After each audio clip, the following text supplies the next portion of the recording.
সম্মানিত দর্শক, আসসালামু আলাইকুম। আজকে আমার এই কৃষিভিত্তিক চ্যানেলে আপনাদের স্বাগতম ও শুভেচ্ছা জানিয়ে গ্রামের বিচিত্রময় যে পরিবেশ, ভালো পরিবেশ, কিভাবে আমরা গ্রামের মানুষ জীবনযাপন করি, কত সুন্দর পরিবেশে, সেই বিষয়েই আপনাদের আজকে ভিডিও দিতে যাচ্ছি। তা আপনারা দেখতে থাকুন। আসলে আমরা গ্রামের মানুষ কিভাবে জীবনযাপন করি। যেই পরিবেশ শহরে প্রায় বিলুপ্তির পথে। শহরে দালান কোঠা বিল্ডিং বিধায় দেখা যায় না গ্রামের পরিবেশের মতো ভালো কিছু দেখা যায় না। তাই আপনারা যাহারা গ্রামে বসবাস করেন তাহারাই বুঝবেন যে গ্রামে বসবাস করা আসলে কতটুক ভালো। গ্রামে বসবাস করলে প্রায় কম বেশি সকল বাড়িতেই গরু পালন করা হয়। গরু পালন করতে আসলে একটা মজাই আলাদা।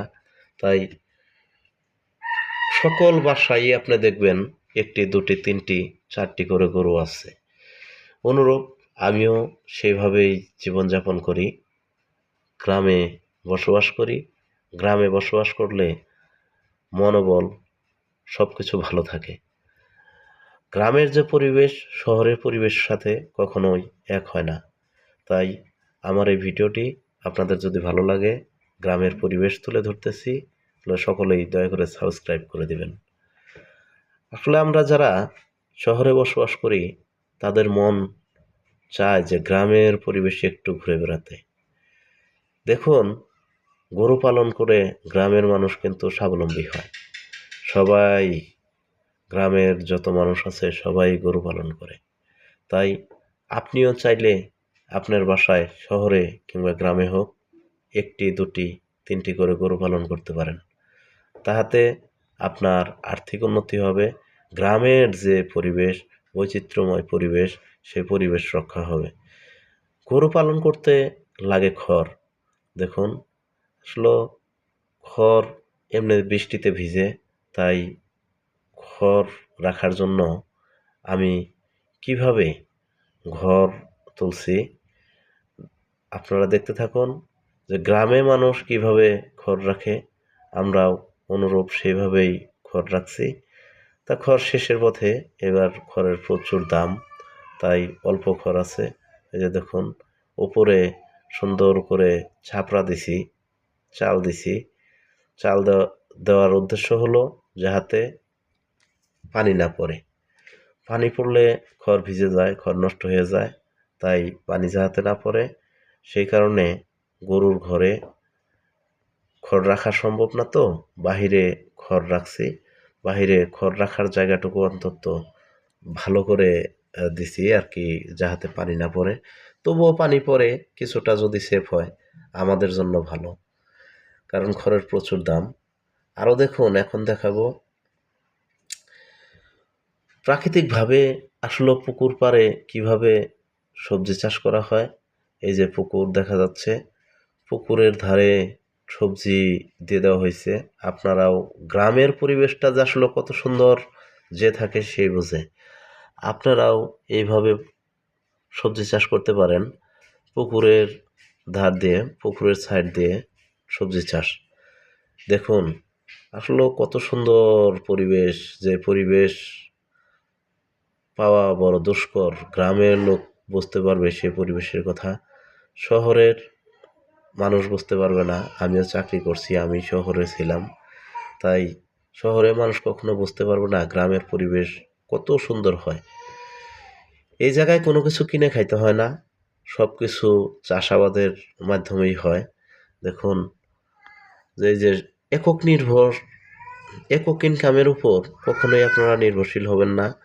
এই সবজি চাষের পাশাপাশি দেখুন, একটু জায়গা আছে, সেই জায়গায় কচু চাষ করা হয়েছে। কচু লতা বিক্রি করা হয়েছে, লতা বিক্রি করে প্রচুর টাকা ইনকাম করা হয়েছে। তাই এই চিত্র আপনাদের মাঝে তুলে ধরলাম। আপনারা কখনো একক ইনকামের ওপরে নির্ভরশীল হবেন না।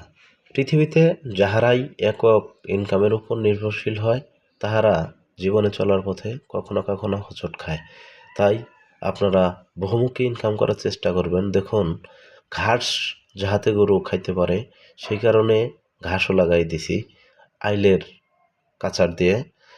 তা যাই হোক, এই কচু চাষ করছি আমি অনলাইন থেকে, অর্ডার দিছিলাম, তো বহু টাকার লতা বিক্রি করছি। আরও দেখুন গ্রামের দৃশ্য, কিভাবে গাছ, গাছের ফল খাওয়া হয়। যেহেতু গাছের ফল ধরে, কলা গাছ গেড়ে দেওয়া হয়েছে, ওই যে দেখুন কলা গাছ, কলার ছড়ি কত সুন্দর। এগুলো গ্রাম ছাড়া আসলে দেখা সম্ভব না, শহরে দেখা হয় না। আর আমি যে গরু পালন করি, গরুর গোবর কিভাবে ফেলাই, কোথায় ফেলাই, আপনারা যাহারাই গরু পালন করবেন এভাবে পাইপ দিয়ে আপনারা গোবর ফেলাইতে পারেন। আমি কিন্তু ওই কচু ক্ষেতটা শুধু গোবর ফেলানোর জন্যই রাখছি। দেখুন এই যে পাইপ দিছি গোয়াল ঘর দিয়ে, এই পাইপের মাধ্যমে সমস্ত গোবর, গরুর প্রস্রাব চলে আসে। গরুর ঘরটা আপনারা যে করবেন অবশ্যই উন্মুক্ত খোলামেলা জায়গায় করার চেষ্টা করবেন, তাহলে আপনাদের গরুর অসুখ বিসুখ কম হবে, অসুখ হবে না, অসুখ বিসুখ হলেও প্রচুর পরিমাণ কম হবে। তাই আপনারা যাহারা যেই জায়গায় থেকে খামার করবেন তাহারা উন্মুক্ত পরিবেশে খামার করবেন। এমনকি উন্মুক্ত পরিবেশে যদি খামার করতে না পারেন তাহলে আপনার খামার টিকবে না। আর আপনারা যাহারাই খামার করবেন অবশ্যই ঘাস কাটা মেশিন নিতে হবে। ঘাস কাটা মেশিন অবশ্যই নেবেন। দেখুন গ্রামে এগুলো দেখা যায় যে ঘাস কাটা মেশিন, খামার। দেখুন ইদানিং একটা আঙ্গুর গাছ আনছি, আঙ্গুর ফুল গাছ, সে আঙ্গুর ফুল গাছ গেড়ে দিছি এই মাত্র কয়েকদিন হয়। চলুন এখন দেখাবো পুকুরের সাইড দিয়ে আসলেও আমি কি চাষাবাদ করি, কিভাবে অর্থ উপার্জন হয়। আপনারা চাইলে এভাবেই অর্থ উপার্জন করতে পারেন। দেখুন পুকুরের ধার দিয়ে আছে ঘাস লাগানো এক ধার দিয়ে, আরেক ধার দিয়ে আছে কলা গাছ, এমনকি সুপারি গাছ। ওই যে চারো সাইড দিয়ে দেখা যাইতেছে সুপারি গাছ, কলা গাছ, এগুলো আমার পুকুরের। তাই আপনারা যাহারা মাছ চাষ করেন তাহারা এই কলা চাষ করতে পারেন পুকুরের ধার দিয়ে, এমনকি সুপারি গাছ লাগাইতে পারেন। প্রচুর টাকা আয় হয় কলা গাছ ও সুপারি গাছে, প্রচুর আয় হয়। প্রত্যেক ছড়ি কলা 500 থেকে 700 টাকা বিক্রি করা যায়, আর সুপারি গাছ তো অনেক টাকা বিক্রি করা যায়। তাই ইনকামটা যখন আকাশ ছোঁয়া হবে তখন আপনার মনোবল ভালো থাকবে, আপনারা একের ভিতর অনেক কিছুই করতে পারবেন। এই সুপারি গাছগুলো অনেকদিন হয়ে গাছছি, আবার নতুন করে চারা গাছছি। তাই আপনারা অযথা কোনো কৃষি জমি ফেলে রাখবেন না। ফেলে রেখে লাভ কি? এটা আমার মেয়ে, ওরা আসছে সবজি তুলতে। দেখুন এটা হলো আমার মেয়ে, ওরা সবজি তুলতে আসছে, তাই আমিও আসলাম এই জায়গায় ওদের সবজি তোলা দেখার জন্য। এভাবেই আপনারা সবজি চাষ করতে পারবেন, তারপর পুকুরের কাছারে কলা গাছ কাটতে পারবেন, ইনকাম ভালো। আপনি অযথা জায়গা ফেলে রেখে লাভ নেই। ছোট্ট ছোট্ট জায়গা হতে পারে আপনার আয়ের উৎস, তাই আপনারা আয় করবেন বেশি বেশি, সংসারে ফ্যাসাদ কম হবে। এই গ্রামের পরিবেশ আপনাদের দেখাইলাম আজকে, এই গ্রামের বৈচিত্র্যময় পরিবেশ। এই জায়গায় অনেক ভালো লাগা, ভালোবাসা, অনেক মায়া জড়িয়ে থাকে।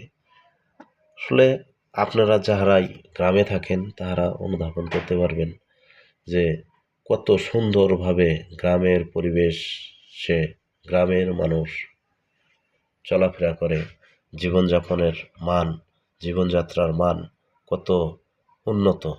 কিন্তু হ্যাঁ, শহরে টাকা ইনকাম করলেই ভালো পরিবেশে থাকা যায় না। যাহারা ভালো পরিবেশে থাকে মুষ্টিময়ে অল্প কিছু সংখ্যক লোক, আর বেশিরভাগই লোকই ভালো পরিবেশ খুঁজেও পায় না। তাই আপনারা গ্রামের এই পরিবেশকে অবশ্যই স্বাগতম জানাবেন। অনেকের আবার পছন্দ হবে না সে গ্রামের চিত্র তুলে ধরার জন্য, তাই কেউ বাজে মন্তব্য করবেন না। সবাই ভালো থাকুন, সুস্থ থাকুন। আসসালামু আলাইকুম।